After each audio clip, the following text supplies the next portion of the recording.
48% of the Muslim in the United States of America believe that there are Muslim first, there are American second.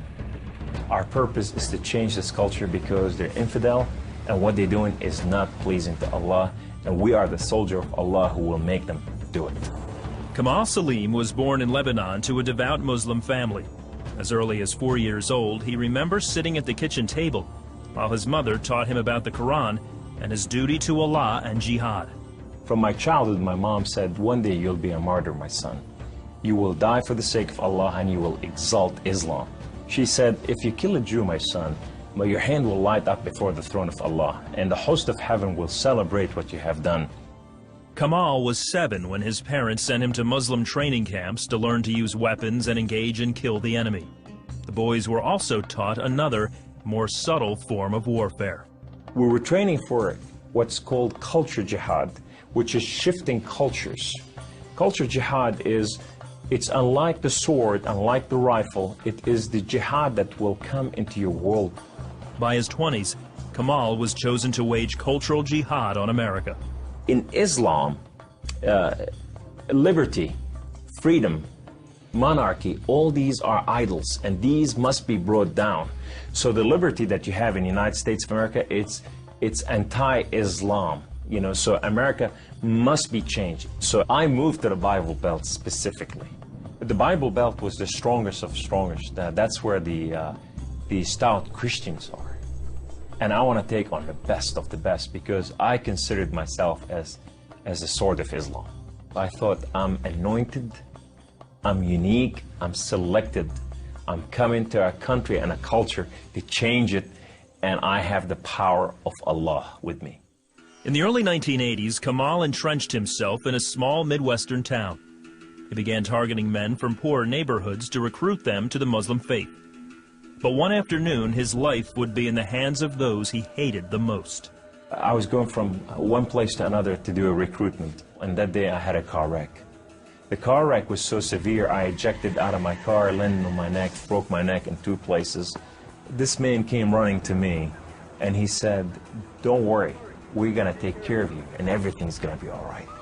The ambulance came and picked me up, and now I go to the hospital. The orthopedic surgeon in the emergency room looked at my chart, and he just said, son, we are going to take care of you, and everything's going to be all right. The second day, I wake up in the hospital, and this head of physical therapy come and read my chart, and he turned around and he said the same thing, word for word, we are going to take care of you.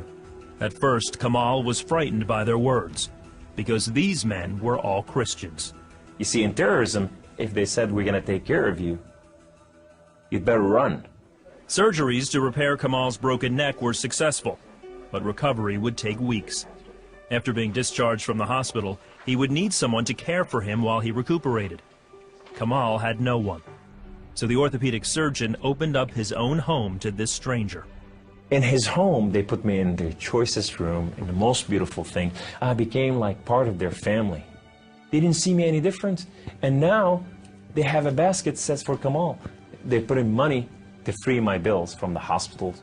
Kamal was overwhelmed with the outpouring of Christian love. As he recovered, he began to help out around the house with cooking and cleaning. They have Jewish friends that came from Israel that they support, you know, and now I'm hugging Israelis and I'm cooking for Jews. I'm going, what has happened to me? When Kamal was able to take care of himself and return to his apartment, the doctor had another surprise for him. He said, this is the keys to the house, and here's an extra key. This is your new car. We just want to bless you. You can come anytime you want. So I go to my home, and I go to my cold place that I haven't been there in months, and dust is this thick.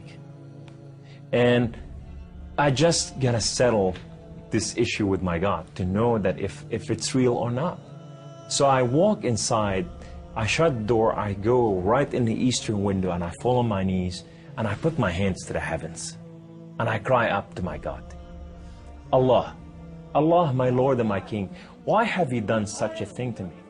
I'm okay with the car wreck. I'm okay with all this, but why did you put me among Christians? I'm confused. These Christians and Jews, they're good people. There's nothing wrong with them. They don't want to kill us. They're not the same thing that I learned about them. Allah, these people have relationship with their God. These people, they cry out to the God and they answer them. I want to hear your voice. I want to hear you love me. If you're real, speak to me. I want to hear your voice. Guess what Allah said that day? Absolutely nothing. Kamal felt that because he questioned his faith, the honorable thing to do was to end his own life. So I went to reach out my guns and put it in the right place and clock out. I heard the voice. The voice knew me by name. He said, Kamal, Kamal, Kamal, why don't you call on God of Father Abraham and Isaac and Jacob? And now I fell on my knees and I put my hands to the heavens immediately as I heard the voice, and I cried out with every fiber within me, God of Father Abraham, if you are real, would you speak to me? God of Father Abraham, if you are real, I want to know you. Well, God of Father Abraham came to the room, and he filled the room with his glory, and his name was Yahweh. The Lord is one. In his hand, he has holes in his hand. He has holes in his feet. His name is Jesus. I said to him, who are you, my Lord? Who are you? He said, I am that I am. I said, I'm a simple man with a simple mind. What is that supposed to mean? He said, I am the Alpha, I am the Omega, I am the beginning, I am the end, I am everything that is in between. I have known you before I formed the foundation of the earth. I have loved you before I formed you in your mother womb. Rise up, Kamal. Kum, you are my warrior, you are not their warrior.